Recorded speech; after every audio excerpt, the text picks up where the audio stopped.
uma coisa que muita gente, quando vê alguns investimentos paralelos que eu fiz ao longo dos anos, me perguntam, mas isso não é fora do mundo high stakes? Como que você lida com várias coisas? E, além do ROD, eu também tenho empresas no meio do poker. Brazilian Series of Poker, segundo maior campeonato do mundo, eu sou sócio. Super Poker, algumas coisas relacionadas ao mercado do poker. E como isso é possível e como isso acontece? Liderando pessoas, sabendo exatamente direcionar líderes e confiar. Então, o delegar, que eu estava falando antes, ele é essencial. Porém, eu já falei isso um pouco aqui, a parte de delegar, eu queria deixar essa visão alinhada ao mindset dominador para a próxima pessoa que está vindo aqui.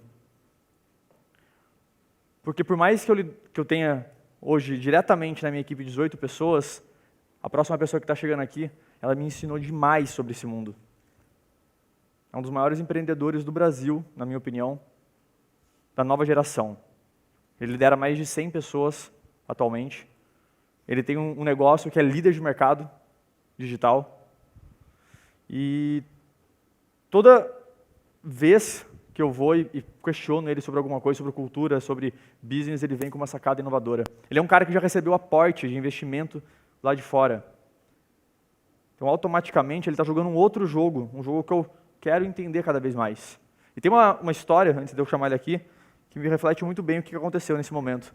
A gente estava em San Diego, num evento de empreendedorismo digital, e eu acho que eu tinha acabado de conhecer ele e fui fazer a minha one fucking question, né? Falei, JP é o nosso cara que está chegando. Oh my God. Um dia eu consigo deixar. Mas aí eu falei pro JP, qual que foi a diferença que mudou aí no seu jogo quando recebeu esse aporte, quando entrou novos players dentro da sua empresa? Porque um detalhe importante é, no nível que você já está jogando a sua visão, que você está vivendo a sua arte, você não quer mais o dinheiro, no sentido de o investidor vir com o dinheiro apenas. É importantíssimo para você escalar, mas o investidor só pode vir para uma empresa como a dele se ele trouxer um conhecimento que ele não tem, um conhecimento que vai impulsionar a empresa de forma diferenciada. E um desses investidores é o dono do Booking.com, o ultra investidor mundial e tudo mais. E qual que foi a sacada que aconteceu? Naquele momento, a empresa do JP é o Hotmart. Alguém que conhece o Hotmart? Obviamente, todo mundo fez o pagamento do Moving Up por lá, provavelmente. E é uma empresa líder total de mercado, e eles revolucionaram os meios de pagamento, tiraram toda aquela coisa que estava atrasada, old school, e trouxe para a inovação. Só que naquele momento eles estavam focados no quê? No que todo mundo estava falando. Brasil, tem milhões e milhões de pessoas, foque aqui. E aí, automaticamente, quando você só foca, não micro, o Brasil não é micro, mas comparado com o resto do mundo, ele é micro. Você joga um outro jogo. E naquele momento, quando o investidor chegou na empresa dele, ele fez a seguinte pergunta, vocês estão pensando em ir para fora? E ele falou, não, o Brasil ainda tem muito espaço para a gente conquistar. E o cara falou, não. É o momento para vocês irem para fora. É esse jogo que a gente tem que jogar. E naquele instante tudo mudou. Uma perspectiva, um hack.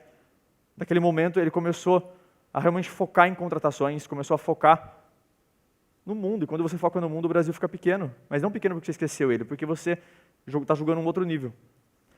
E eu lembro, consequentemente, começaram a grandes empresas, funcionários de grandes empresas, inclusive, eu lembro de uma história que ele contou do Google, que largou o Google para estar dentro do Hotmart, porque ele sabia que ali estava nascendo uma das maiores empresas do mundo.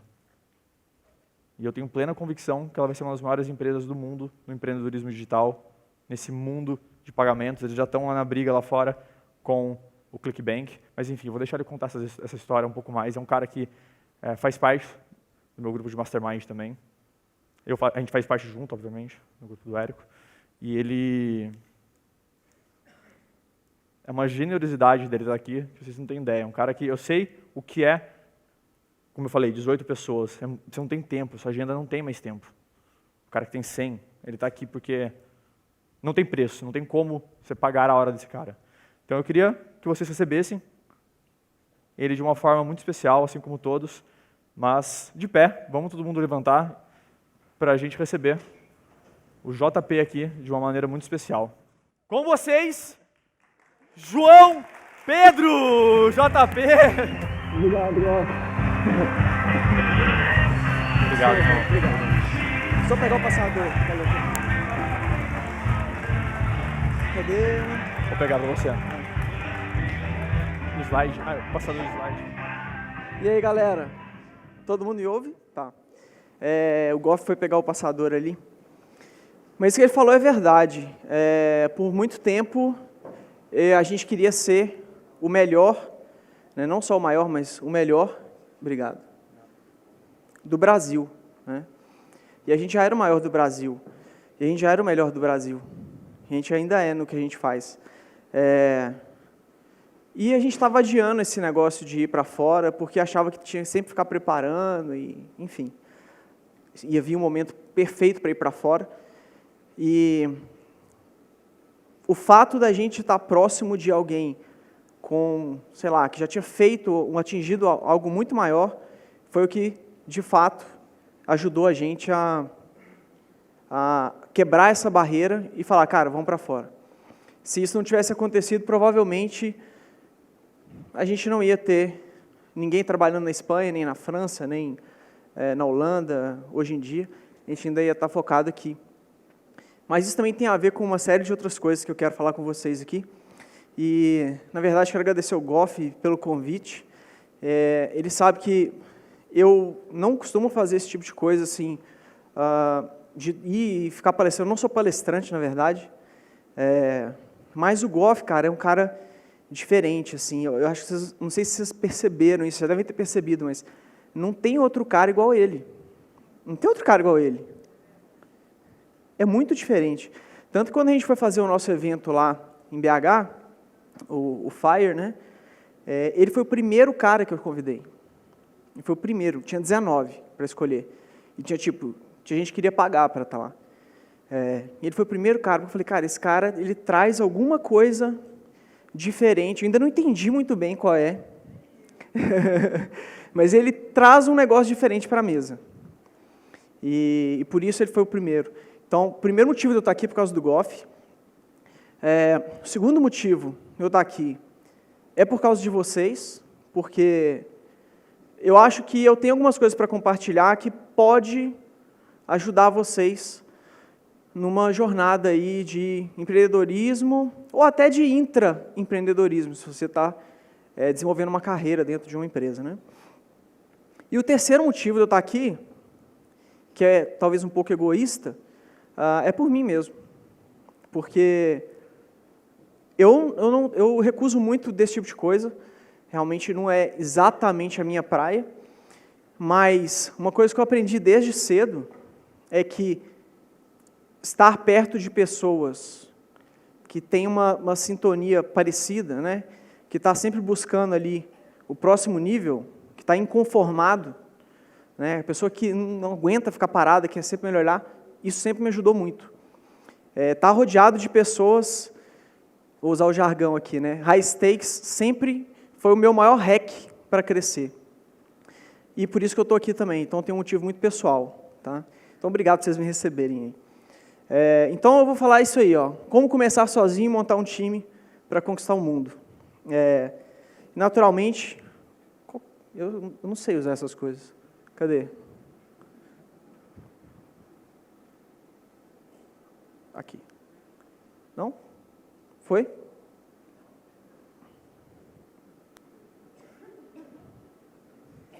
Acabou a pilha, eu acho.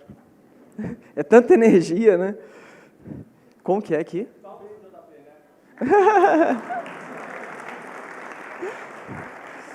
Eu não sei o que eu estou fazendo de errado, gente.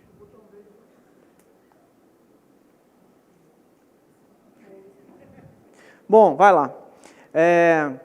Vou começar falando o seguinte, como que eu, de fato, comecei. Tá? E aí eu vou fazer a mesma estrutura que o Goff usa, arte, action e alta performance. Só que eu vou começar pela action, né, que é o que eu fiz e o que eu acabo fazendo.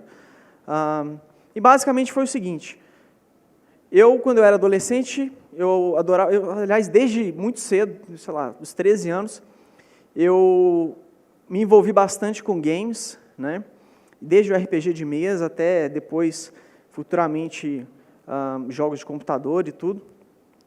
E eu entendo que isso, inclusive, me ensinou muita coisa, muito mais que o MBA que eu fiz, muito mais que vários livros que eu li. Foi o fato de estar jogando e competindo o tempo inteiro. Mas não só isso, até nos jogos mais colaborativos lá de RPG, eu entendo que eu aprendi muita coisa ali, né? A questão de você ter que imaginar o que os outros jogadores vão tentar fazer e para fugir daquela história, e o que você vai ter que fazer quando o jogador tenta fugir da história e tentar aquele xadrez de 5 jogadas na frente, né? Isso me ajuda até hoje quando eu vou fazer uma reunião. Então, quando eu entro em reunião, eu meio que já tive a reunião na minha cabeça inteira já. Eu já sei o que eu vou falar, eu já sei quais são as 3 coisas que o cara vai falar quando eu falar o que eu falar, e o que eu vou falar depois disso, então meio que já aconteceu a reunião. Tudo isso acabou me ajudando bastante. E eu entrei para a faculdade de computação, entrei com 17 anos, quando eu fui sair com 21, eu queria abrir uma empresa. Eu não me enxergava fazendo outra coisa. E na faculdade, eu jogava muito, aliás, eu acho que eu mais jogava do que estudava na faculdade. Tinha um site de jogos também, nessa época, que fez uma parte importante da minha história. E na faculdade eu conheci meus primeiros sócios, né? Que é o Matheus Bicalho, que está comigo, inclusive, na Hotmart, que é essa empresa mais recente, e o Guilherme, que foi meu primeiro sócio. E a gente saiu e falou assim, o que vamos fazer? Vamos montar uma empresa e, enfim, a gente vê o que faz. E a gente acabou optando por fazer aplicativos móveis em 2004, né? Numa época onde celular mal tinha tela colorida, GPS em celular praticamente não existia, Wi-Fi em celular não existia, tinha mais um GPRS, mas a gente achava que aquilo ali ia ser o futuro. Cara, esse negócio de aplicativos móveis, é isso que vai ser o futuro, e vão fazer e tal. E realmente, hoje, né, sei lá, 15 anos depois, é o que é, mas a gente estava antecipando muito, né, o futuro. E a gente foi com aquela ideia, e em determinado momento a gente percebeu, cara, não tem impossível, ninguém quer comprar isso, ninguém entende esse negócio, e a gente não conseguia projetos, a gente até chegou a fazer um projeto ou outro de aplicativos móveis, mas no final das contas a gente teve que mudar completamente. E a mudança foi que a gente começou a fazer projetos para a internet, para a web. Só que tinha um problema. Éramos 3 sócios, cientistas da computação, e se hoje eu sou nerd, antes eu era muito mais.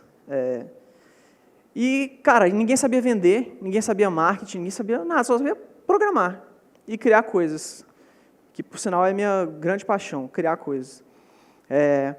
E a gente falou, cara, se a gente não arrumar alguém para vender, essa empresa vai ter que fechar e tal. E foi o que a gente fez. A gente arrumou alguém para vender. A gente fez uma parceria com uma outra empresa, e eles, em tese, né, iam começar a vender e fazer marketing de nossas coisas, e, naturalmente, foi um desastre completo, enfim, por uma série de coisas, até relacionadas à falta de caráter, então, quem nunca, né, sofreu com isso, e 2 anos e meio depois a empresa fechou. E a empresa fechou, eu fiquei com aquilo na cabeça e tal, e fui para o mercado corporativo e estava tocando meu site de jogos. Na verdade, eu administrava o site junto com 3 amigos que não tinha nada a ver com esses sócios, eram amigos de game mesmo, que a gente cresceu jogando junto. A gente tinha criado um site por pura paixão. E o site estava crescendo. E alguém precisava, em determinado momento, assumir a parte comercial e de marketing daquele site, que a gente concluiu que, já tem uma audiência grande, tem vários usuários, era um fórum, né, na verdade, e vamos tentar vender, porque a gente fica bancando isso também, toda a vida é complicado e tal. E a gente fez uma reunião, cada um ia dividir as tarefas, e eu lembrei do real motivo da minha empresa ter fechado da primeira vez, que não era culpa da parceria que a gente fez, não era culpa deles, a culpa era nossa, porque a gente não sabia marketing, não sabia vender, e mais especificamente a culpa era minha. Porque isso foi uma das coisas que eu aprendi. A culpa sempre é minha. Tudo que acontece porque eu permiti ou porque eu me abstive daquilo ali. Independente se tem 50 níveis de hierarquia na minha empresa ou não. Isso te dá controle do seu destino, né? Mas também te dá um nível de ocupação mental muito grande que você tem que saber equilibrar com todas essas técnicas do Goff aí que eu tenho que aprender muito com ele ainda. Mas foi isso. E aí eu assumi, cara, eu vou fazer essa parte, eu quero fazer isso. E eu assumi aquilo e eu comecei a pirar, tentar vender vários formatos de banner, de, sei lá, post fixo em fórum, vendia de tudo ali, e ao mesmo tempo tentava aumentar a audiência do site, né? E eu acabei ficando bom nisso. Não em vender especificamente, eu até vendi coisas legais naquela época, mas a gente nunca chegou a ganhar dinheiro de verdade com o site.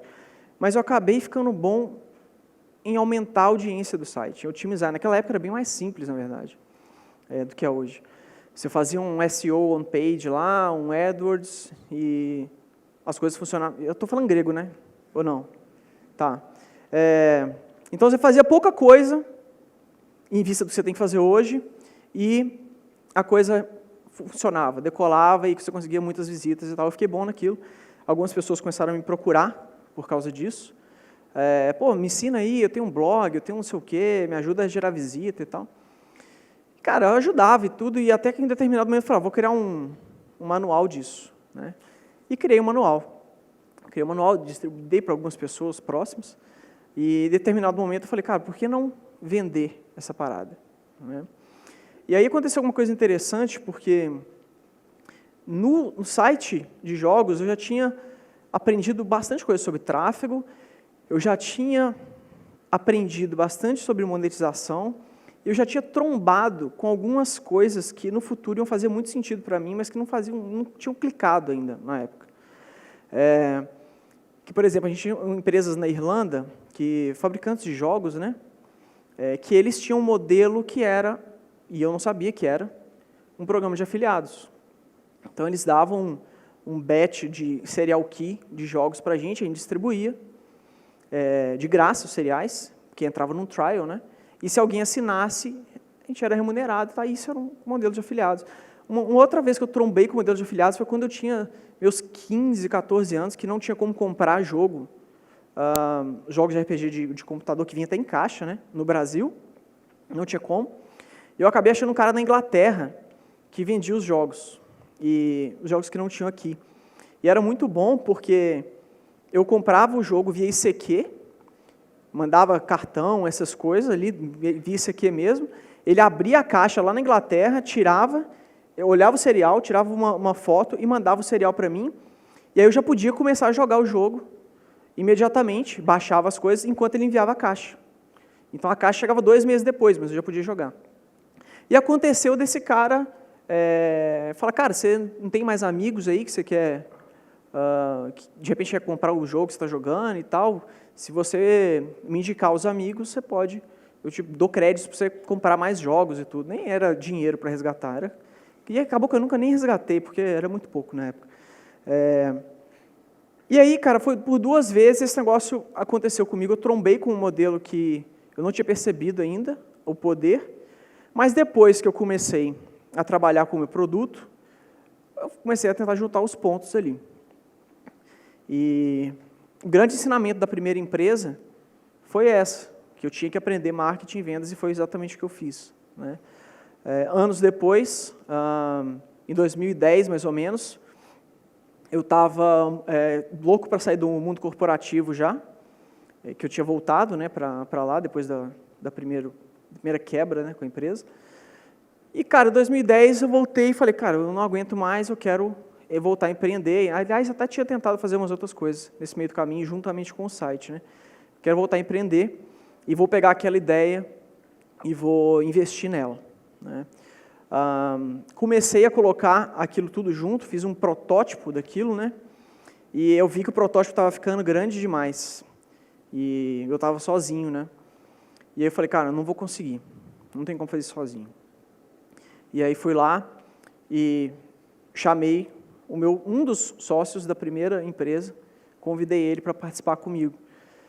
E aí a gente estava cometendo, entre aspas, né, de acordo com os gurus de startup, o mesmo erro 2 vezes, né? Porque startup sempre fala, pô, você tem que ter uma equipe multidisciplinar, você tem que criar uma empresa num mercado bilionário e tal. E eu estava de novo criando uma equipe com 2 programadores e num mercado que não existia, né?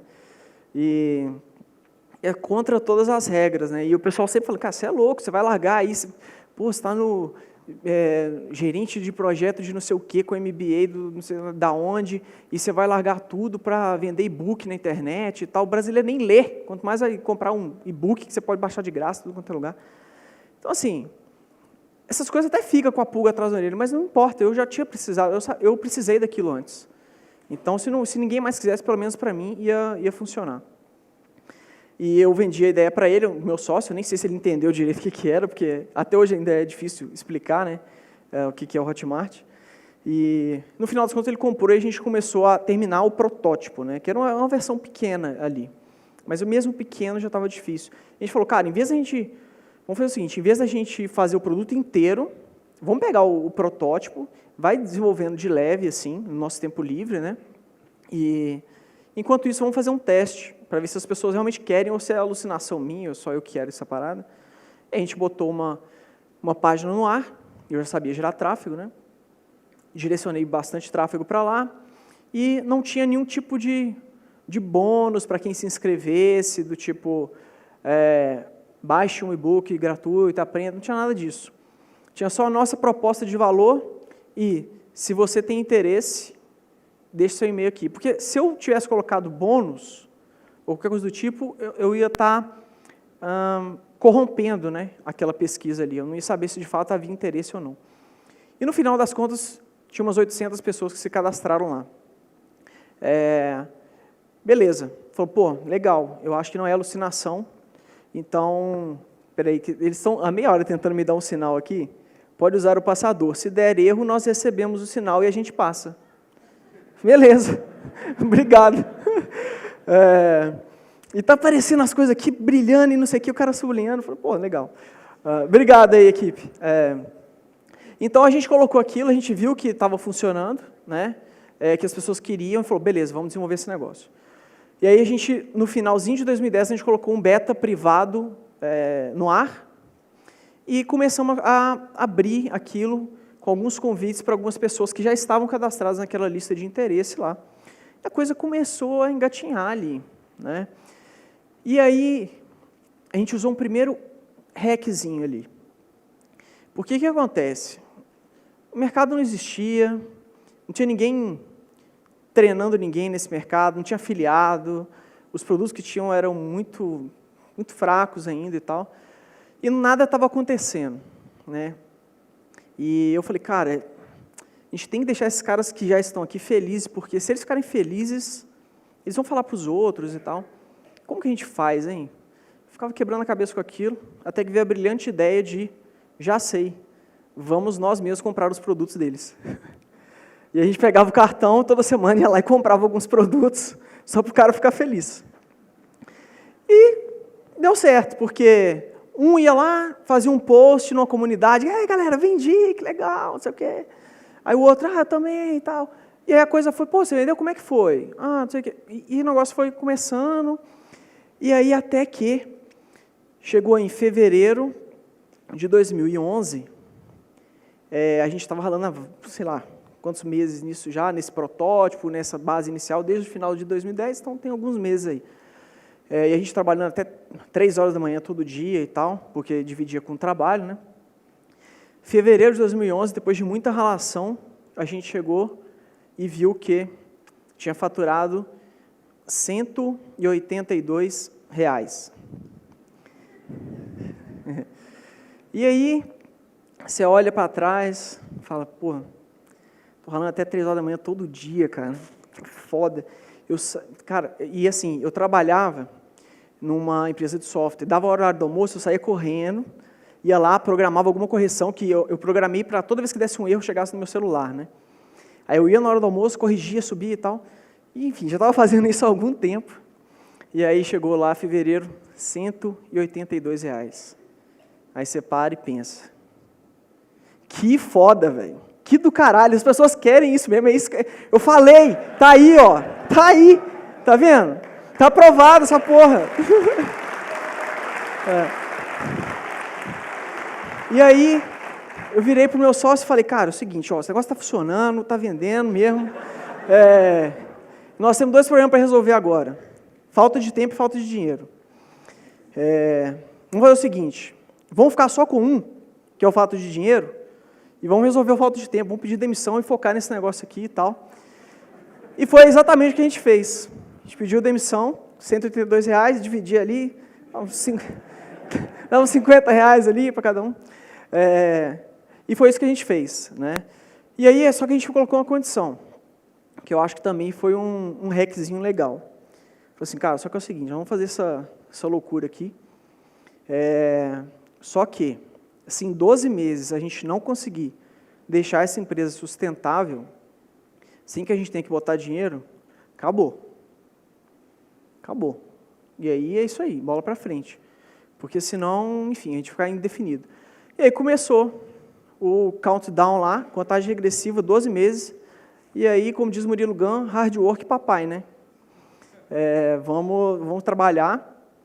E a coisa foi acontecendo, até que apareceu uma coisa legal, que foi uma competição do Buscapé, chamava Sua Ideia Vale 1 Milhão, e eu gosto muito, né, de competição. Falei, pô, vou entrar nesse negócio aí, cara, vamos ganhar esse negócio e tal. Entramos, tinham 800 empresas mais ou menos competindo, e aí, no final das contas, 4 empresas venceram, né, e a gente era uma delas. E aí o Buscapé virou nosso sócio. Isso foi muito bom, porque a gente começou com uma... E assim, o negócio que a gente faz é muito sério, né, envolve pagamento e tal. Então a gente começou ali com um know-how, uma organização já bem positiva para quem estava começando nesse mercado. E isso foi muito importante. E a gente começou com o Buscapé, a empresa foi crescendo, chegou no final de 2013, a gente trouxe um outro investidor, que foi o Case Cooling, da Booking. E o que aconteceu nesse meio tempo foi que a gente falou, cara, a gente quer crescer mais rápido, com o Buscapé. Falou, a gente quer crescer mais rápido, e aí? Me dá mais dinheiro aí, porque quer crescer mais rápido. E eles falaram, não tem dinheiro, a gente não vai investir mais nas startups. Aí você fala, caramba, não é possível, velho. Cheguei até aqui agora, o cara vir e falar que não vai mais, que a diretriz mudou. E, na verdade, tinha mudado mesmo, porque eles mudou a direção do grupo que estava em cima do Buscapé. E eles não iam mais investir nas startups. Aí eu falei, beleza, então tá, mas me apresenta para todos os investidores que você conhecer aí, que eu vou sair correndo atrás deles. E foi isso. Fui batendo na porta de todo mundo, não sei o quê, até que a gente chegou nesse cara, e diferente de todos os investidores brasileiros, eu fiz um pitch para ele, eu fiz um pitch para um cara que ele tinha parceria aqui no Brasil, o cara estava dirigindo, eu fiz um pitch via telefone, o cara gostou, falou que ia dar um forward no nosso deck de investimento para ele, deu o forward no dia seguinte, ele já respondeu lá da Holanda, I really like this one, go ahead, e boom. A gente pegou e veio até onde a gente está hoje agora, com 120 e poucas pessoas, com gente na França, na Espanha, tem o pessoal que ajuda a gente na Holanda, até o final do ano vai ter México também, e a empresa cresceu muito, né, e junto com ela trouxe um mercado inteiro de várias coisas que vão acontecendo. E nessa brincadeira toda, eu acho que uma das coisas que eu mais me dediquei e que foi mais positivo foi realmente montar os times, né? Que coisa que eu já tinha aprendido desde a minha época de gamer mesmo. Eu sempre liderava clãs e tudo mais, e eu trouxe isso muito forte. Por mais bizarro que pareça. Olha, vou falar uma coisa. Tinha um jogo que eu jogava que chamava Darkfall. Alguém já ouviu falar disso? Não, né? Já. E, cara, às vezes, o jogo era muito político, assim, e você tinha que mandar gente não era Skype, tá? Era TeamSpeak, era uma outra ferramenta de comunicação. Você tinha que mandar gente lá, na ferramenta de um outro clã, para fazer algum tipo de diplomacia, ou você tinha que tirar gente do seu clã para infiltrar no outro, para ver o que os caras estavam fazendo, porque tinha uma coisa de dominação de território, tudo mais. E, cara, era cabuloso, assim, minha vida girava em torno disso. Eu aprendi muita coisa nessa época, por isso que eu falo que foi um MBA para mim, todos os games, e eu jogo até hoje, mas não esse tipo de jogo, porque esse aí é envolve um nível de dedicação muito grande. Mas essa parada de construir time foi uma coisa que eu aprendi com games e com mais uma série de coisas. E eu vou falar para vocês como que foi essa construção, tá? Que eu considero uma das minhas artes, assim. Então, a primeira coisa foi o sócio, né? Eu tinha que chamar um sócio, porque eu não acredito que é possível fazer nada verdadeiramente relevante sozinho. E, cara, você vai encontrar barreiras, e não só por isso. O negócio, né, quem é empreendedor, quem tem uma empresa sabe que ele tem vários altos e baixos e tudo.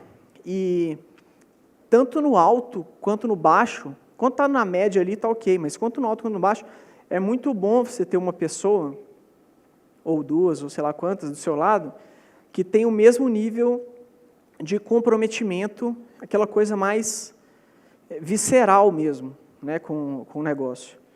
Porque as discussões são, sabe, é sempre em prol do negócio a qualquer custo. Isso é muito bom, porque aquele nível de comprometimento ali, quando você olha para o lado, você sabe, não, tem um cara que está me ajudando com isso.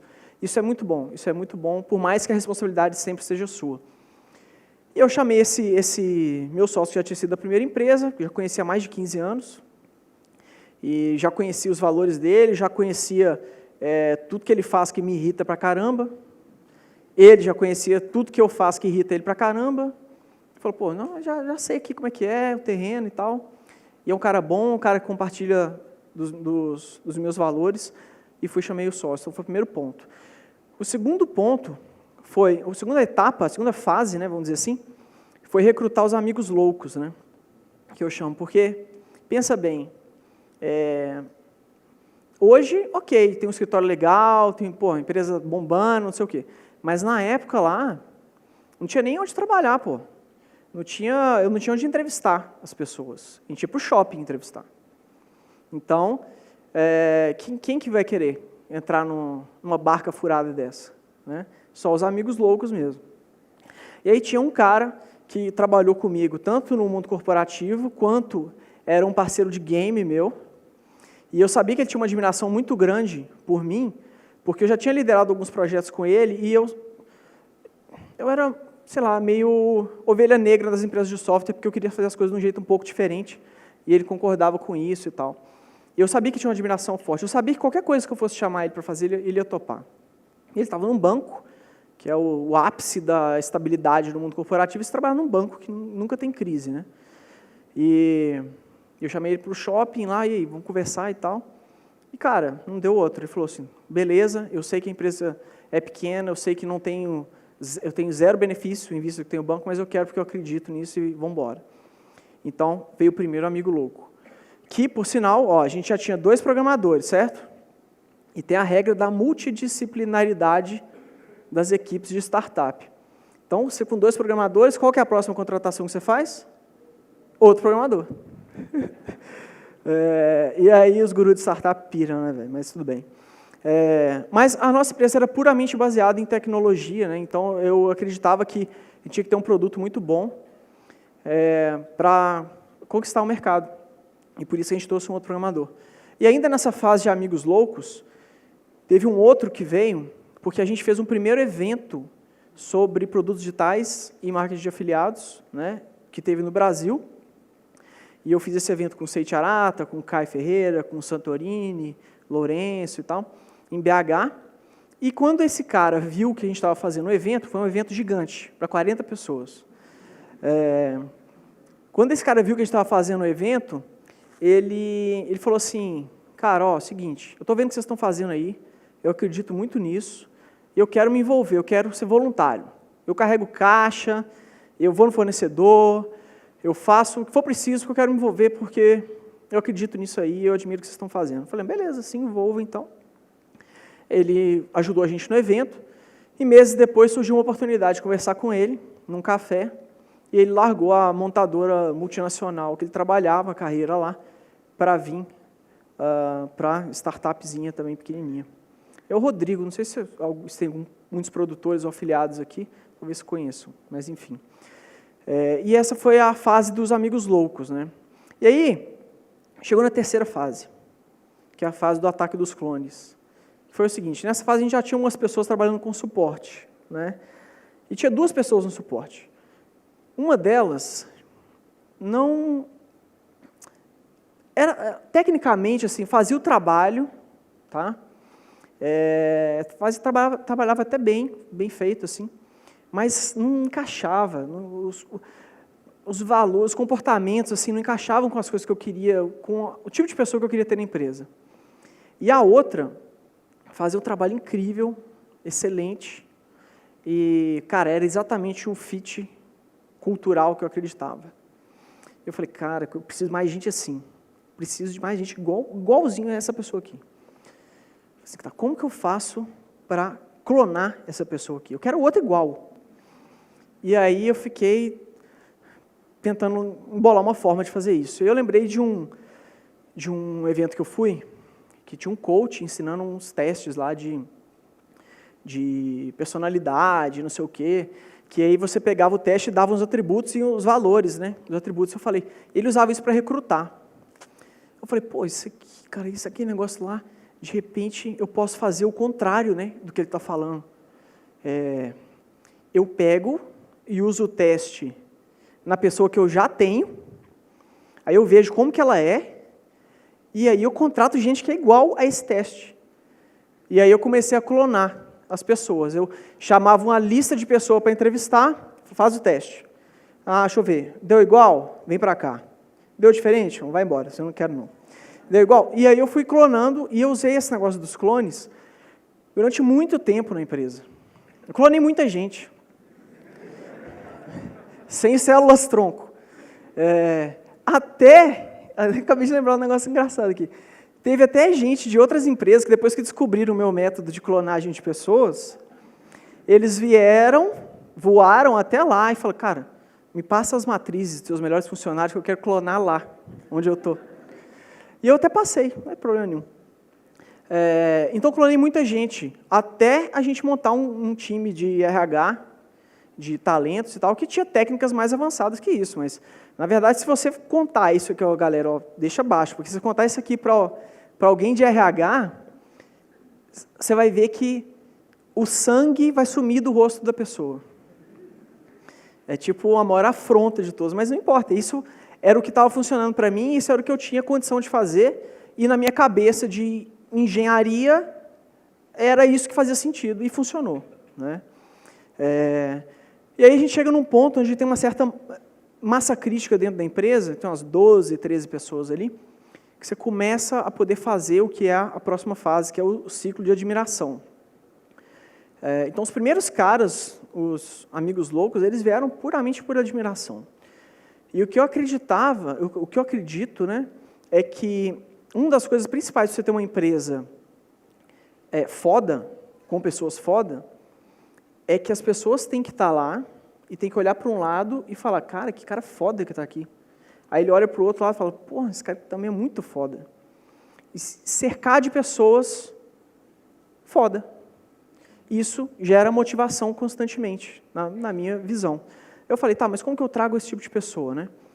Porque assim, é muito comum você falar assim, não, vou contratar por indicação. Aí você vira para um designer seu, por exemplo, e fala assim, me indica um designer para vir para a empresa e tal. Aí na cabeça dele, vai vir assim, pô, tem aquele amigo meu que ele não está fazendo nada, está fazendo só uns freela. Vou indicar esse cara, né? Na indicação e tal. Só que aí, cara, a gente fazia diferente. Eu virava para o cara e falava assim, para o designer, ô designer, quem que é o designer mais foda que você conhece e que você gostaria de trabalhar do lado dele aqui? Aí ele não vai pensar no cara que está desempregado, ele vai pensar no cara foda. E aí ele falava o nome, e a gente ia lá e chamava ele. Aí chegava esse cara, fazia a mesma coisa. Então, isso acontece até hoje, tá? Isso acontece até hoje. Então a gente ia contratando por admiração, o tempo inteiro. A gente faz até hoje, quando a gente não encontra alguém para chamar por admiração, hoje, aí a gente vai para a lei dos grandes números, que é o próximo. Que, na verdade, a lei dos grandes números, ela serve para tudo, né? Mas a gente usa para contratação também. A lei dos grandes números é o seguinte, já falei para o Goff já também. Quanto maior a amostragem, maior a inevitabilidade de você atingir o que você quer. Então, teve posição que a gente entrevistou 37 pessoas para ocupar. E não interessa, porque o cara não veio por admiração. Então, eu tenho que fazer aqui Cara, eu quero ver muita gente para ter certeza que esse cara vai vir com a bagagem certa, com o fit certo e tudo mais. E aí entra a parte que eu acho que é o maior hack de todos, de alta performance de empresa e de time. Que na verdade é o pré-requisito, assim, que é ter uma cultura forte. Se você não criar uma cultura forte, nada que você fizer vai durar, ou, sei lá, talvez você nem consiga nem sair do lugar, ou talvez você consiga e lá na frente a coisa se desmanche por um motivo ou por outro. Né? E o que é cultura, na verdade? Cultura, tem várias definições de cultura, tá? A minha definição é: cultura é o que acontece na sua empresa quando você não está lá. Isso é cultura para mim. Então, quando eu não estou lá, o que está acontecendo lá, o que ficou de verdade, é cultura. O que deveria estar acontecendo e o que não está é cultura. Então, essa é a definição mais lógica que eu cheguei, que funciona mais para mim, e esse é o ponto que, hoje, é o que eu mais foco dentro da empresa. Em fortalecer a cultura, em garantir que as pessoas estão alinhadas com a nossa cultura. Começou de novo, gente. Aí. Então, beleza. Agora, como que eu faço esse time performar e como que eu desenvolvo essa cultura, né?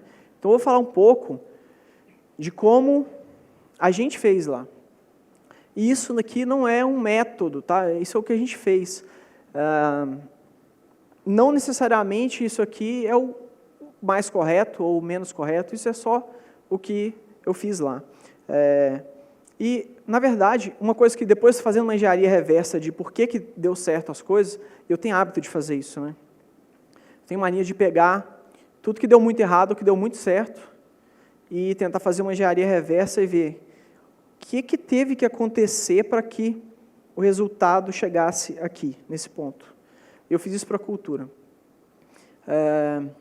E o que eu entendi, no final das contas, é que, independente de qual é a sua cultura, que nunca vai ser igual, inclusive isso é uma das coisas que ninguém pode copiar de você. O cara pode copiar seu produto, o cara pode copiar seu site, o cara nunca vai conseguir copiar a cultura da sua empresa. Não tem jeito.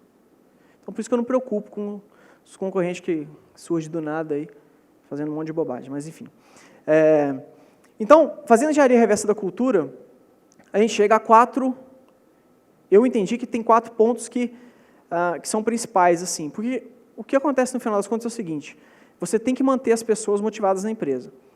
Só que uma coisa é você chegar lá e, sei lá, vamos chamar um palestrante motivacional e dar uma injeção de ânimo, né, nas pessoas e tal, e elas vão performar. E isso funciona. Só que isso é efêmero. Isso serve para tirar alguém do lugar, mas não serve para manter aquela pessoa em movimento durante muito tempo. A única coisa que faz manter ela em movimento durante muito tempo é você criar um contexto, um ambiente, onde as pessoas consigam se automotivar o tempo todo. Isso é o que eu faço. E são 4 pontos para você criar esse ambiente, né?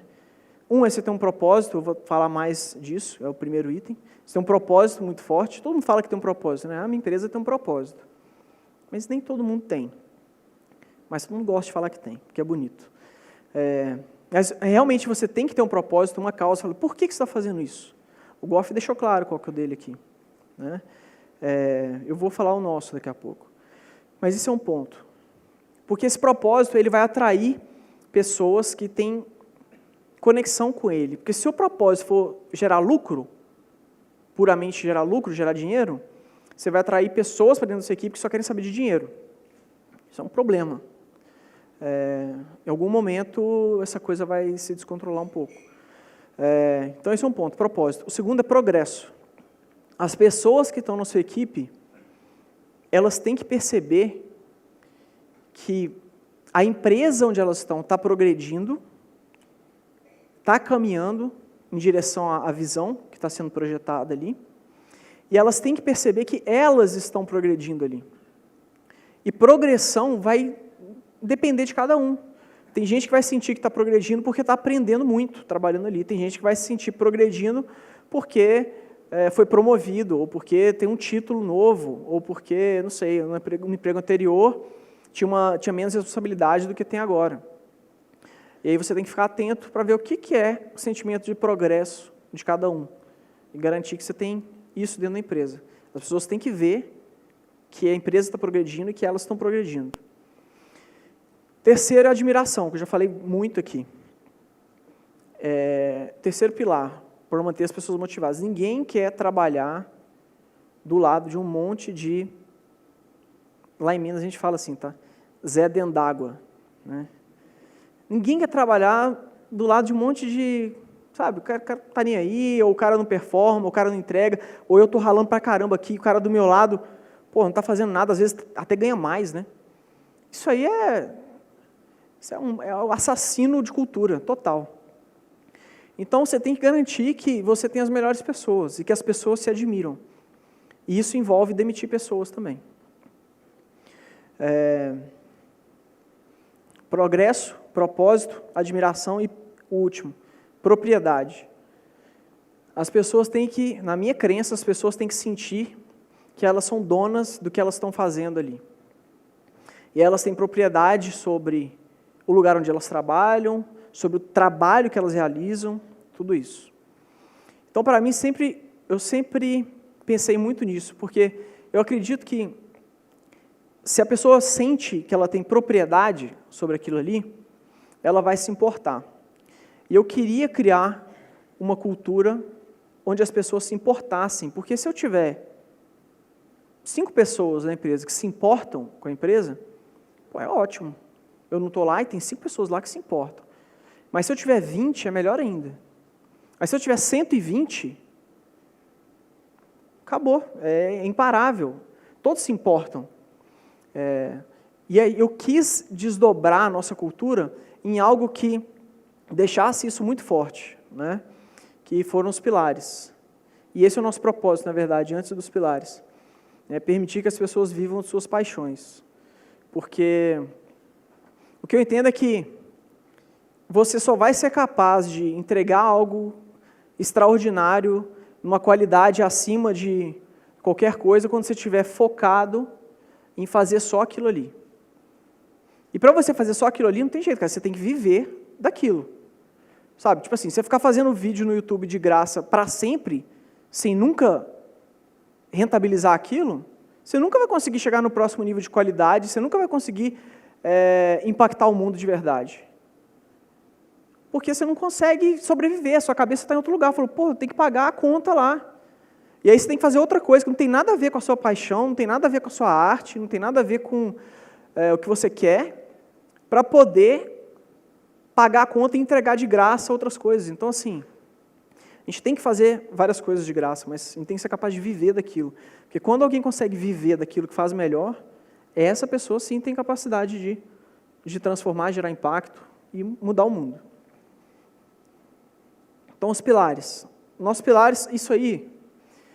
Inclusive, galera, essa palestra poderia ter um outro nome também, que poderia ser Como Liderar uma Empresa com um livro e muitas perguntas. Tá? E o livro é esse livro aí. Esse é um livro que as pessoas recebem quando entram, e é o Código de Cultura. Né? E lá tem tudo. Esse livro, basicamente, ele é uma engenharia reversa do meu cérebro. Então, eu fiquei 15 dias escrevendo tudo que eu achava que a empresa deveria ser, para onde deveria ir, como que as pessoas deveriam se comportar para que a empresa pudesse conquistar todos os objetivos dela e pudesse ser um lugar excelente para se trabalhar. E eu coloquei aí. E os pilares são liberdade, autonomia e love. Liberdade e autonomia, muito relacionado àquele lance da propriedade, e o love principalmente. Mas liberdade é o seguinte, o que eu quero dizer com liberdade? Isso é uma característica desse livro, tá? Tudo nele é extremamente óbvio. Então, quando eu falo liberdade, eu faço questão de depois ir lá e explicar o que é liberdade. Para que a pessoa veja, ok. Então lá vai falar, cara, liberdade e autonomia são coisas muito diferentes. Liberdade é você ser capaz de alterar o ambiente à sua volta. Você pode alterar o local onde você vai trabalhar, você pode alterar o horário, você pode alterar o horário que você vai se divertir, você pode mudar tudo que você quiser aí onde você fica normalmente, você pode trabalhar de casa se você quiser. Isso é você ter liberdade. A autonomia é você poder decidir como você quer fazer o seu trabalho. Para mim isso é muito importante, porque eu quero falar a direção, eu quero dar a direção, eu não quero dar o comando. E a pessoa vai seguir na direção com a autonomia que ela merece trabalhando com a gente. E o love é a essência máxima do se importar. Do se importar com cada detalhe, com cada pessoa que está lá, com cada cliente, com cada fornecedor, com tudo. É se importar no nível extremo. Eu queria criar uma cultura baseada nesses 3 pilares. E por que eu chamei de pilar? Porque se em algum momento a empresa sair de algum desses, tudo vai desmoronar.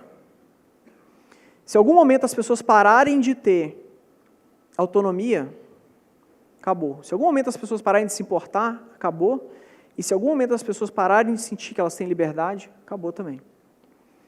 Então esses são os pilares. Aí a gente faz um desdobramento para virtudes. De novo, tem toda a obviedade que essa parte merece. Então, quando eu falo lá, as virtudes das pessoas que a gente quer ter aqui. Responsabilidade. Todo mundo sabe o que é responsabilidade. Mas não importa. Quando você pegar o código de cultura, vai estar escrito lá. Responsabilidade.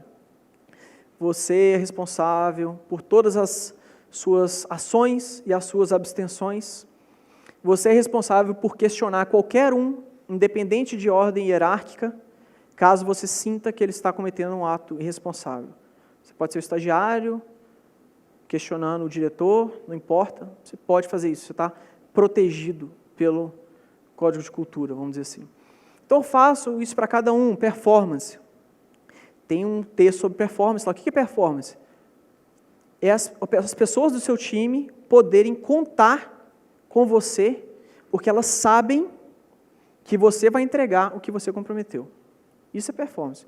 Fala assim, a gente precisa entregar isso dessa forma, na data tal, então, todo mundo está contando com você.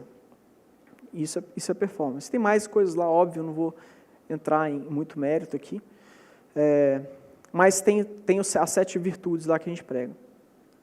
E essas virtudes, elas acabam desdobrando finalmente nos mantras nossos. O que são mantras? São comportamentos que a gente espera da pessoa. Não são características, são comportamentos. Tá? Isso é o que a gente espera de todo mundo que trabalha lá. Então, aprenda algo novo todo dia, ensine para evoluir, zele pela harmonia do time, lute pelo estado da arte, não deixe a experiência limitar a criatividade, na dúvida priorize o cliente, otimize velocidade e qualidade ao invés de custo, divirta-se e importe-se, que é o mais importante. Então, por exemplo, na dúvida priorize o cliente. Tem escrito lá, fala assim, se em algum momento você tiver que tomar uma decisão difícil, tome a decisão a favor do cliente. Se essa for a decisão errada, não se preocupe, você está em ambiente seguro, porque é assim que a coisa funciona aqui. Tá? Então, otimize velocidade e qualidade ao invés de custo. Tem lá escrito, assim, nós não estamos aqui para criar coisas medianas a custo baixo. Nós não estamos aqui, a gente quer criar o extraordinário, a gente quer ser o melhor do mundo nessa parada. E não é economizando o que a gente vai ser. Então, tudo que a gente fizer, a gente vai otimizar para qualidade, para ser o melhor possível, o melhor do mundo, e para velocidade, para entregar o melhor do mundo no menor tempo. E isso vai gerar custo? Vai gerar custo extra. Mas não me importo, eu quero ser o melhor do mundo. Tem coisas que eu vou ter que sacrificar, e o custo é uma delas. Lute pelo estado da arte. Então, tudo isso que está aí, Como que a gente reforça? Ah, está lá no papel? Não. Na empresa, tem várias ações que a gente faz para cada um desses mantras, para reforçar. Então, por exemplo, aprenda algo novo todo dia. Lá existe um budget infinito para livros. Você quer um livro? Não importa qual, a gente compra o livro. Só tem um detalhe. Você tem que ler e apresentar o livro depois. Que já é o segundo mantra, que é o ensine para evoluir. Então, cada um desses aí tem várias ações que a gente reforça. Então, a gente tem, sei lá, Fast Talks, que são as apresentações de livro, e tem os Hot Talks, que a gente traz gente de fora para apresentar coisas lá dentro. Inclusive, essa semana teve um de criatividade. Divirta-se, a gente tem vários rituais legais para as pessoas se divertirem. Inclusive, toda última sexta-feira do mês tem um negócio que a gente chama de Freaky Friday, que vai todo mundo para um bar quem quiser, né? Obviamente, você tem liberdade. E aí até 11 horas da noite a gente paga tudo. E, cara, e várias coisas assim, importes. Então, por exemplo, quando alguém chega na empresa, dentre o processo todo de onboarding que a gente faz com eles, né? Onde eles veem a história, eles veem tudo isso aí, da cultura, detalhadamente, a pessoa ganha um padrinho. É uma pessoa que está comprometida com o crescimento dela ali, nos primeiros passos dela, né? Então, tudo isso tem uma amarração em alguma ação real, né? E aí a gente chega na última parte do código de cultura, que é os direcionamentos, né? Esses direcionamentos, o nome é bem autoexplicativo, mas a ideia é que eu seja capaz de falar a direção sobre as questões que vão surgir no dia a dia, as principais questões, né?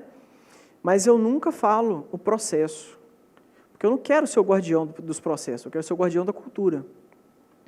Os processos, eles vão naturalmente se desenvolver pelas pessoas que estão executando aquilo no dia a dia, para gerar saltos de eficiência e melhorar, inclusive salto de eficiência é uma outra coisa que tem no código de cultura também, que é uma teoria minha lá. Esses processos, eles vão ser naturalmente desenvolvidos por quem está no campo de batalha.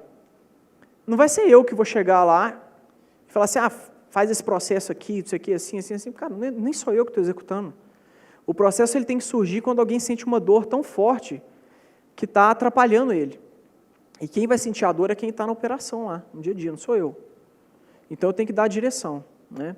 Então, um dos direcionamentos que a gente tem é o que esperamos dos nossos líderes. Então, tá lá, são 10, está cortado, que veio do livro, mas enfim. Tem 10 coisas lá que você deve esperar do seu líder. E você deve esperar de mim também. E se o seu líder não estiver fazendo coisas desse tipo, você pega o código de cultura e fala, cara, ó. E talvez isso demonstre outras coisas, né? Então, essa é uma direção. A outra direção é como saber quando contratar. Você está entendendo que eu não fico falando assim, vamos abrir vaga disso, vamos... Cara, é o seguinte, ó, tá aqui, ó, código de cultura, como saber quando contratar. Aí ele vai ler lá e ele vai ver, cara, pode ser que você perceba a necessidade de contratar, pode ser que você não perceba, mas que ela exista e ela vai pular na sua cara na hora que você menos esperar. Então, quando você quiser saber quando contratar, siga esse direcionamento. Aí tem lá, pré-requisito, ter fluxo de caixa para suportar a contratação. Critérios. 1. Quando você, que é um líder que vai decidir a contratação, quando você estiver fazendo algo que não é o que mais vai fazer a empresa crescer, ou que não é o que mais vai fazer a sua equipe performar, você tem que contratar. Então, esse é um ponto. Segundo ponto, quando uma posição-chave da empresa não tem um sucessor, você tem que contratar. Porra, mas aí você vai ter um monte de gente lá que... É isso mesmo, a gente faz overhiring, a gente contrata mais gente do que a gente precisaria naquele momento. Porque se em algum momento a gente aparecer um buraco que não tem ninguém para preencher, eu perdi velocidade. E eu otimizo velocidade e não custo. Então, se alguém não tem um sucessor e é uma posição-chave, eu contrato o sucessor. E esse cara, o sucessor não é o medo do cara sair da empresa, não. É porque a empresa cresce rápido e eu tenho que mudar esse cara de lugar. Eu tenho que deixar ele com uma responsabilidade maior. E aí, quem que vai assumir aqui? Tem um processo acontecendo lá que a gente está há 5 meses se preparando para mudar o cara de lugar. Mas o sucessor já estava contratado lá atrás. E por último, nesse quesito, né? A gente contrata quando a gente encontra alguém fora da curva, por mais que a gente não tenha nada para essa pessoa fazer. Então, você ouviu o cara é fora de série, o cara tem fit com a nossa cultura, o cara é fora da curva, fala, cara, contrata esse cara. Depois a gente vê o que a gente faz com ele. Isso já aconteceu várias vezes, recentemente aconteceu com 1 ano e pouco atrás, a gente tentou chamar uma pessoa para um cargo na empresa, e ela não pôde, porque ela estava envolvida com um projeto internacional e não sei o que e tal. E esse foi o último exemplo, né? Tem 1 mês mais ou menos que aconteceu. E aí falou, beleza, tudo bem. E aí esse ano, ela do nada chegou e mandou, olha, tá acontecendo umas mudanças aqui na empresa, eu estou querendo mudar de desafio e tal. Vocês têm alguma coisa aí que a gente poderia conversar? Ela falou, tem sim, pode vir que tem. Não tinha nada, né? E aí a gente trouxe, fechou tudo, sem saber o que ia fazer com a pessoa. Numa quinta, ela ia começar numa sexta, é isso mesmo, por incrível que pareça. Ela ia começar numa sexta. Na quinta-feira, a gerente de talentos falou, fulano de tal vai começar na sexta, cara. E aí? Para que time que ela vai? O que ela vai fazer? Cara, não sei, peraí. Aí fomos lá, conversamos com a equipe que tinha mais proximidade com as características dela, e a gente puxou um projeto que estava lá para frente, falou assim, ela vai tocar esse projeto. Entrou na segunda, nem sei se ela sabe disso, que ela não tinha nada para fazer. Na segunda-feira já estava em imersão e tal. Como saber quem contratar? Tem lá. Eu não falo qual que é o processo de contratação. Isso aí, o pessoal da nossa área de talentos tem autonomia para definir. Eu só falo assim, como saber quem contratar. A gente contrata por admiração, e se a gente tiver que abrir processo seletivo, eu quero que vocês, forcem o candidato a demonstrar interesse na empresa e no negócio. 2, forcem o candidato, independente de qualquer área, a demonstrar capacidade de comunicação. E 3, force o candidato a demonstrar capacidade de resolver problemas com pouca informação prévia. Então, como que eles vão fazer? Na época que eu entrevistava, foram umas perguntas malucas. Mas como que eles vão fazer? Agora, eles vão pegar esse direcionamento e vão montar um processo. E eles já montaram. Então, assim, até por causa da quantidade de pessoas que a gente entrevista, a gente tenta dificultar as pessoas de entrarem lá. Porque a gente dá um monte de tarefa para a pessoa fazer antes de entrar, para a gente, como se fosse, sei lá, vou dar um exemplo aqui, um cara de marketing, né? Ele tem que fazer uma campanha inteira e submeter para a nossa equipe de RH avaliar. A campanha inteira de marketing, a equipe de RH e marketing vai avaliar. O que é? Tem que escrever um post de 2.000 palavras, tem que fazer um roteiro de vídeo, tem que fazer um post no Facebook com imagem, tem que fazer um Twitter, tem que fazer um monte de coisa. Porque aí é bom, porque o cara que não está interessado, ele já olha aquele tanto de coisa, vou ter que, quê? Esse cara está querendo que eu trabalhe de graça? Aí já vai embora já. Aí é bom. Então, como saber quem não contratar? Tem lá também. Então, a gente não contrata um perfil que aparece muito para nós, que é o gênio arrogante, né? O cara que chega lá, não sei o quê. Cara, eu tenho outras empresas aí que, sei lá, na Ambev, talvez. Então, a gente não contrata esses caras, a gente não contrata o cara que é esforçado, mas que não entrega, o que é o amigo, mas que não, sabe? Então, tem todos os perfis.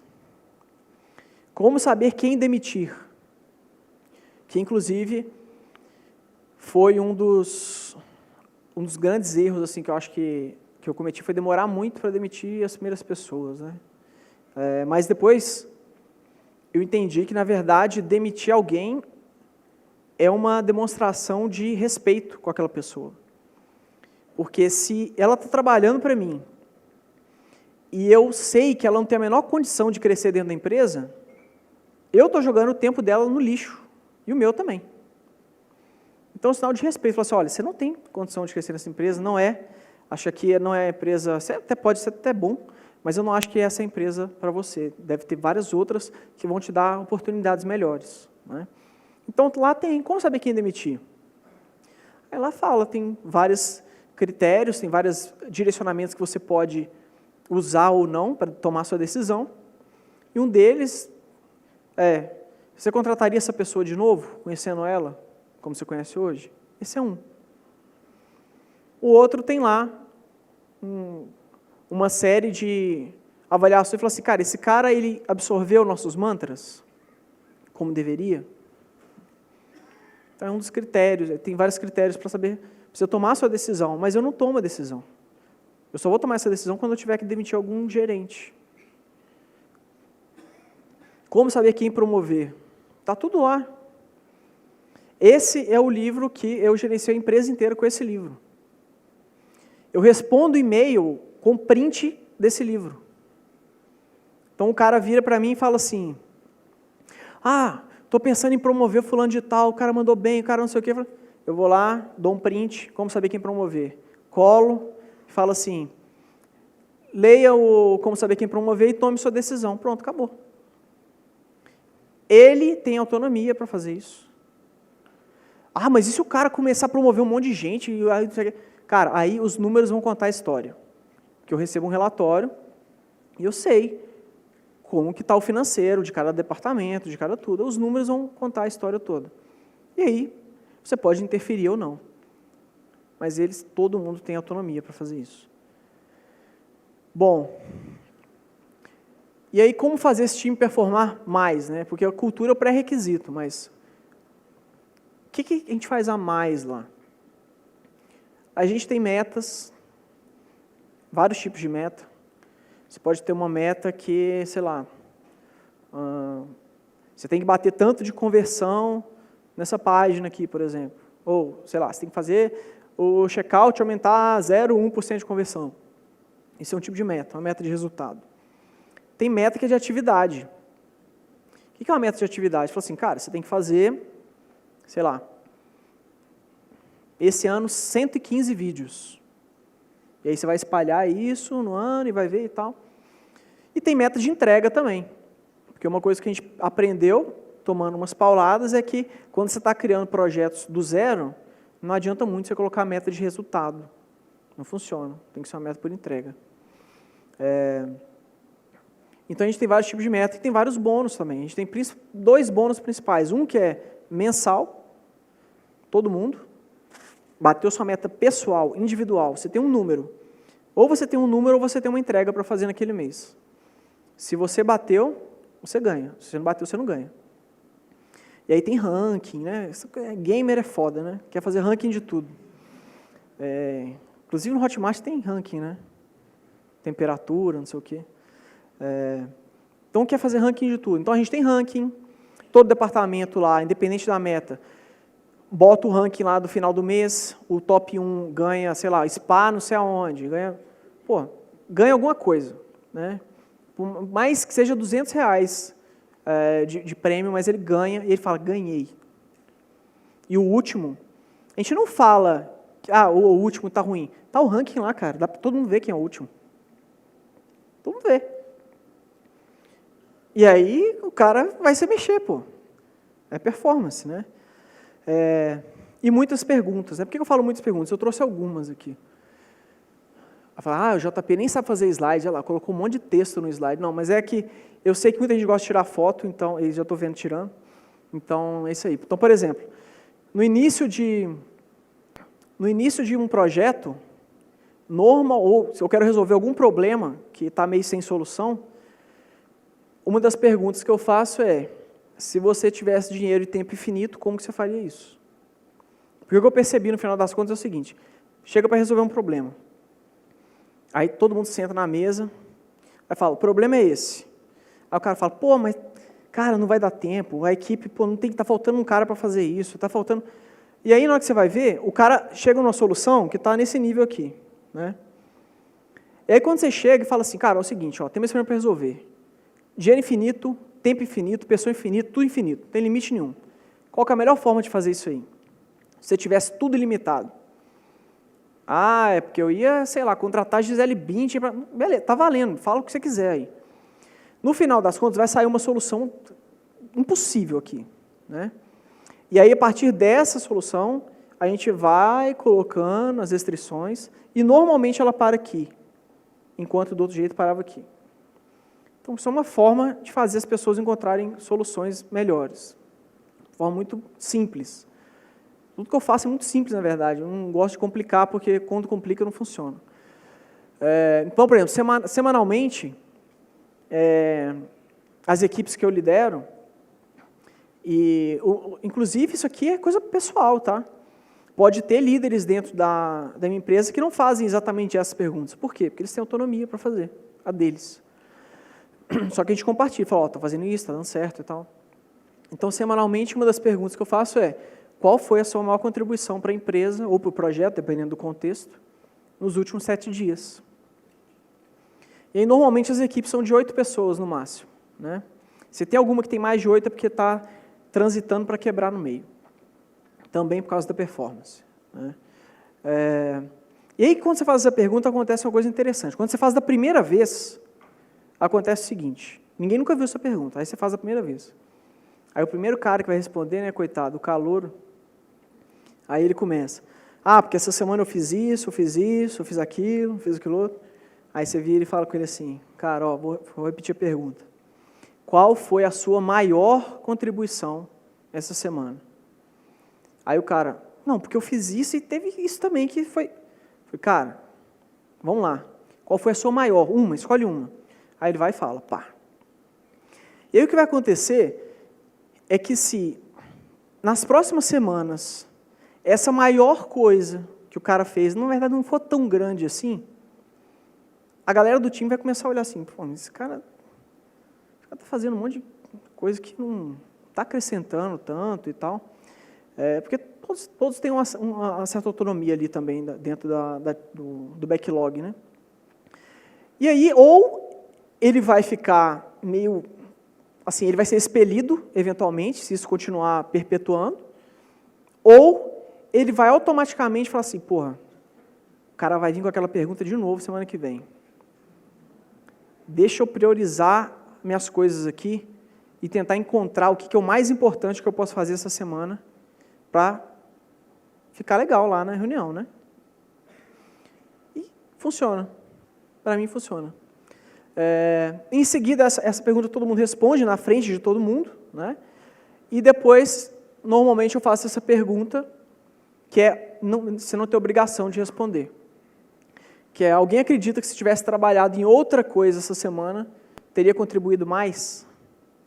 E aí, de vez em quando aparece uma coisa, pô, não, é mesmo, hein, cara, a gente devia ter priorizado isso aqui diferente e tal, porque pô, realmente poderia ter tido um impacto melhor e tudo. E aí, essa é uma pergunta, a gente tem reuniões de 1 a 1. Então, eu tenho reunião de 1 a 1 com os líderes, e os líderes têm reunião de 1 a 1 com os liderados dele. E isso acontece ou quinzenalmente, ou semanalmente, ou mensalmente, vai depender de cada líder, porque ele achar melhor, que funciona melhor para o time dele. Mas nessa reunião eu pergunto, qual foi a pessoa que mais performou, né, e acrescentou valor ao time nos últimos 7 dias? Quem foi que mais performou? E ele vai falar. E qual que é o lance dessa pergunta? Ele vai falar, e é legal eu, como líder, saber quem são os caras que estão andando bem. Principalmente você começa a ver um padrão, né? O mesmo nome aparecendo. Isso pode ser legal ou pode ser um problema também, você tem que investigar. Mas qual que é o grande lance aqui? É porque todo mundo sabe que essa pergunta está sendo feita. Então, o cara está lá na equipe, ele sabe, cara, ó, quinzenalmente O cara vai vir, vai perguntar para o meu líder quem que é a pessoa que está mais performando. E, pô, quero ter a chance de ser. E, de novo, mais uma coisa para melhorar a performance, né? E isso aqui vem do Scrum, na verdade não é invenção nenhuma, esse diário aí, que várias equipes, não só as de software, têm adotado o Scrum dentro da Hotmart, e tem essas 3 perguntas que são muito boas. A gente tem reuniões diárias, né? Na verdade, eu não tenho nenhuma reunião diária, né? Mas as equipes têm reuniões diárias, e onde são feitas essas perguntas. Em que você trabalhou desde a última reunião, ou seja, nas últimas 24 horas? Existe algo te atrapalhando de entregar o seu trabalho do sprint? Sprint é uma terminologia para um período de entrega, né? E o que você irá fazer amanhã? Então, é a mesma mecânica, porque o cara todo dia fala, pô, não consegui, estou agarrado. Então, aquilo ali, a equipe vai tentar ajudar aquele cara da melhor forma possível, né? A desbloquear ele de qualquer coisa. Só que se mesmo todo mundo tentando ajudar ele, todo dia, o cara não consegue, então tem alguma coisa errada. Tem que ver alguma coisa errada. Então, essas são algumas das coisas que eu faço lá e que eu fiz para montar essa equipe, para realmente tentar chegar no melhor possível e dominar o mundo. E a minha equipe ela tem um comprometimento grande e ela sabe que a gente quer isso, ela sabe da visão da empresa, ela sabe do propósito, ela sabe que, até pelas outras coisas que tem na cultura que eu não trouxe aqui, que já estourou o tempo há muito tempo aqui, viu, o Goff, foi mal, velho. Mas você me chamou, eu estou falando mesmo. E aí, assim, tem outras coisas que falam de salto de eficiência, de regra de 3, que fala como que é importante a gente substituir os medianos da empresa. E tem gente que assusta, o cara fala, pô, mas está escrito isso lá, cara, você vai substituir os medianos? E isso não assusta as pessoas? Cara, o cara que for mediano, realmente ele vai se assustar, né? E é para isso mesmo, é para repelir um mediano e tal.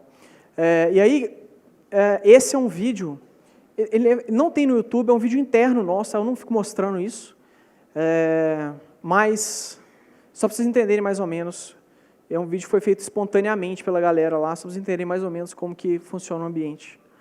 Pode dar o play aí, quem que é? Não sei, vamos ver.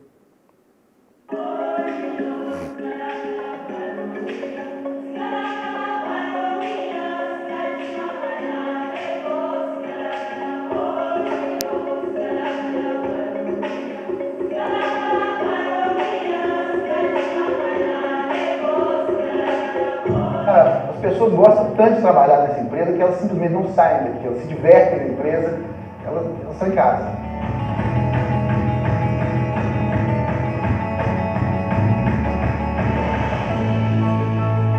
O meu trabalho faz a empresa crescer e eu vejo esse crescimento diariamente. Eu sinto que eu não estou vindo só trabalhar. Eu sinto que eu estou aprendendo cada dia que eu entro aqui. Você sempre vai encontrar alguma coisa que faça com que aquele dia ali seja especial.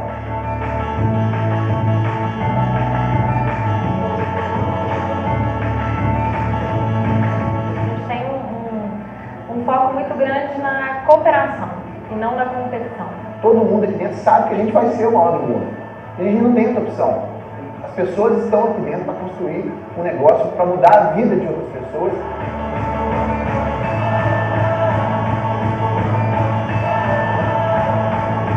Acho que todo mundo que entra aqui, faz uma entrevista de emprego, visita a sede, vê a dinâmica dos times, ele se sente atraído pela empresa. A gente se preocupa com o bem-estar das pessoas que trabalham aqui. Só assim que a gente vai conseguir chegar na mais alta performance. Eu acho que nunca aconteceu de chegar aqui e ter alguém assim com a cara fechada. Sempre tem gente sorrindo.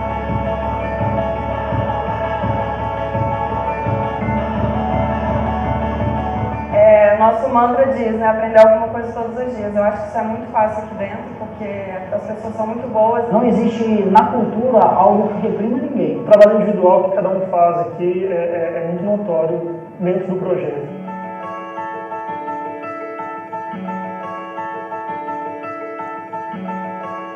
Bom, a nossa palavra básica é o love, né? O love, isso é difícil de explicar. O ritual do bom dia, do boa noite, né? do abraço.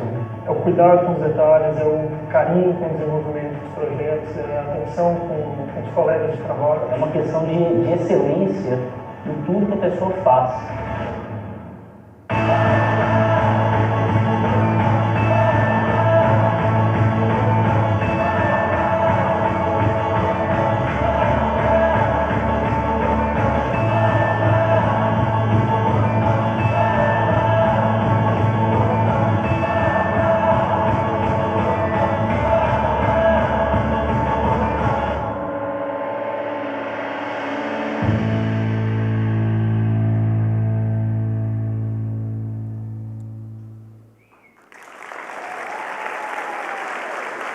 Legal.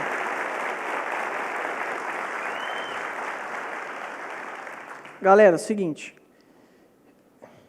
Eu comecei sozinho, sem dinheiro e sem tempo, tá? Pô, o cara veio aqui e mostrou um monte de coisa e tal, mas para ele é fácil, né? Já olha o tanto de... Pô, o cara tem um monte de gente trabalhando, tem, sei lá, um escritório legal, não sei o quê.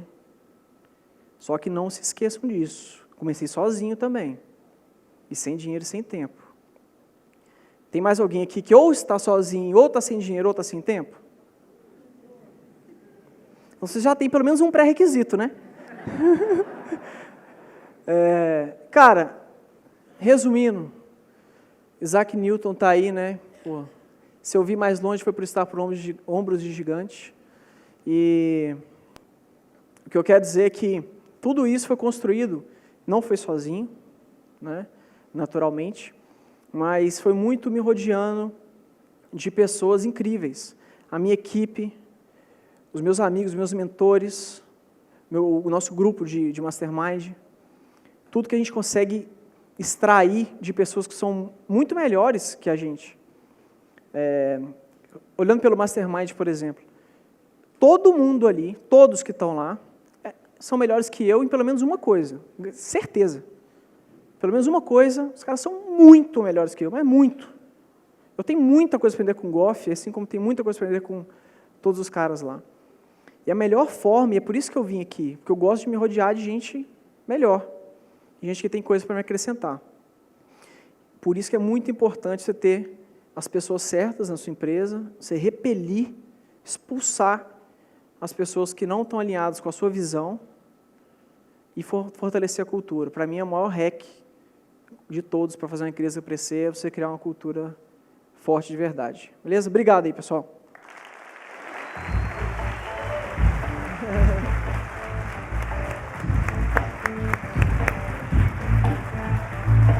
Meu Deus do céu, que monstro! Aqui, ó, tem um negócio aqui. A minha aplicação pro Hotmart. Pô, Vê com carinho. Tá contratadíssimo, cara. Valeu, Goff. Obrigado. Pessoal, perdão, cheguei. Vamos bater um papo? Vamos conversar com o JP também ou não? Pessoal, isso aqui que vocês viram é o futuro ou não é? Errado. Isso é o presente. Isso é o presente. Os novos empreendedores, eles estão focados nisso. Estão focados em construção de um negócio extremamente lucrativo, mas alinhado à cultura, alinhado a propósito, à visão. E você inspira toda essa geração de empreendedores. Ok? Então, gratidão por isso, irmão. Obrigado, Goff. Cara, eu queria te fazer duas perguntas. Duas perguntas. Uma coisa que eu sempre sou fascinado é conhecer rituais, de como que a pessoa consegue entrar no estado de flow, como que ela... que tipo de coisas que ela faz todos os dias, que liga o trigger, o gatilho, e aí ela performa. O que seria o seu, assim, para compartilhar com o pessoal? Posso te falar uma parada, assim, que eu falo que eu tenho muito que aprender com você, né? Mas, assim, eu tenho uma coisa que eu não entendo, eu tenho que fazer uma engenharia reversa disso ainda para entender. Tá. Mas, às vezes eu sento para trabalhar e tudo se apaga em volta. Eu não fiz um ritual, eu só sinto e eu não ouço as pessoas. Às vezes alguém tem que ir lá e minha esposa ou alguém da equipe falar, aí eu, beleza. E eu sento às vezes e faço isso, eu não sei exatamente que tipo de ritual que eu faço para conseguir isso, mas uma coisa que eu sei que me ajuda a ter um boost de criatividade, vamos dizer assim, quando eu preciso ter ideias, é sair completamente do contexto onde eu fico normalmente. Saio completamente. Quando eu viajo para os eventos no exterior, quando eu venho para cá, quando eu vou, sei lá, cara, eu pego e vou para o alto da montanha, são os meus períodos mais criativos, assim. Eu não sei se isso pode ser considerado um ritual, mas eu faço isso com alguma frequência. Top. E a coisa, assim, que é a minha meditação, vamos dizer assim, entre aspas, né? Cara, é jogar. Que é? Poker? Não, Ah, não jogo pôquer. Mas eu jogo... Jogava aqui um jogo Mas, baratinho. joguei muito jogo de carta, Magic, não Tá. sei se alguém conhece. E, atualmente, o jogo que eu mais jogo é de carta também, mas é carta virtual, que é o Hearthstone da Blizzard.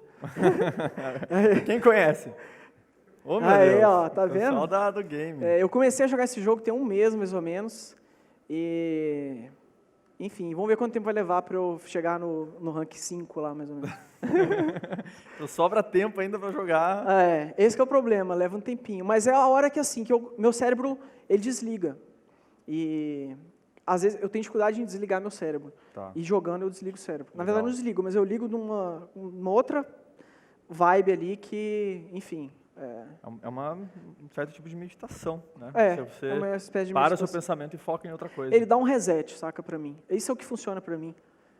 Não sei se... Provavelmente tem formas melhores de fazer Legal. isso. Assim como provavelmente tinha formas melhores de você clonar as pessoas. Mas o que funciona pra mim é isso. Tá bom, show, muito bom. Muito bom. E queria fazer uma pergunta sobre business, empreendedorismo. Você tem uma empresa 100% física, presencial hoje. Tem alguém trabalhando virtual? Tem. Tá. É porque quando você começa a abrir outros países, não tem como, né, fugir. Sim, com certeza. É. E como que está a sua visão hoje para esse mundo 100% virtual? Você sabe que eu tenho uma empresa 100% virtual, 100% presencial. Eu acho que, assim, qualquer um que tenha ambições, né, de fazer uma empresa global, tem que aprender a trabalhar com pessoas remotas. É inevitável. Inclusive, no último Mastermind, eu coloquei no formulário lá de coisas que você gostaria de aprender, e eu coloquei lá, trabalho remoto. Show. Eu coloquei porque eu tenho interesse, porque eu estou sentindo isso agora. Eu tenho gente na Espanha, tem gente na França, tem gente não sei aonde. Eu falo assim, pô, e aí? E aí, agora, mês que vem, sei lá, um mês que vem, eu vou para a Espanha, vou ficar 45 dias, e aí a minha equipe remota vai ser uma equipe de 120 pessoas. Nossa. E, então, assim, inverte as coisas, entendeu? Tá. Então, não tem como fugir, né? E é muito legal você poder realmente contratar pessoas de toda parte do mundo. E eu já quebrei essa barreira. O cara que eu estou querendo contratar agora é um italiano que mora na Itália e ele vai trabalhar e ele vai vir agora para o Kickoff, né, que é essa reunião que a gente vai ter essa semana. Vai conhecer a empresa e tal. Mas eu já quebrei essa barreira. Eu já vi que é inevitável você não ter pessoas remotas hoje em dia. Legal. Mas eu gosto da parte de touch, né, de encostar nas pessoas, eu gosto. Quanto tempo leva uma pessoa de contratar ela? Há 6 meses atrás. 7 meses. Depende muito. Quanto tempo leva para... do momento que contratou. Do momento que contratou até lá está trabalhando. Ah, tá. Então, normalmente ela passa um período, depende um pouco, né? Mas normalmente, invariavelmente, elas passam um período no suporte, de alguns dias, respondendo e-mail e tal. Elas têm o padrinho delas dura 15 dias, mais ou menos, e depois disso elas já conseguem andar por conta própria, assim. Aí elas têm mais liberdade e autonomia. E, JP, a cultura, ela continua a mesma para todos os países? Só faz a tradução ou faz alguma adaptação de acordo com o país? Esse é o grande desafio, porque que é o que a gente está vivendo agora. Eu vou ter que mandar alguém que tem a cultura no sangue para cada país. Legal. Para replicar. Top. Basicamente isso. Muito bom, JP. Irmão, muito obrigado pela sua sabedoria, sua generosidade. Valeu, Goff. Prazeraço. Valeu, galera.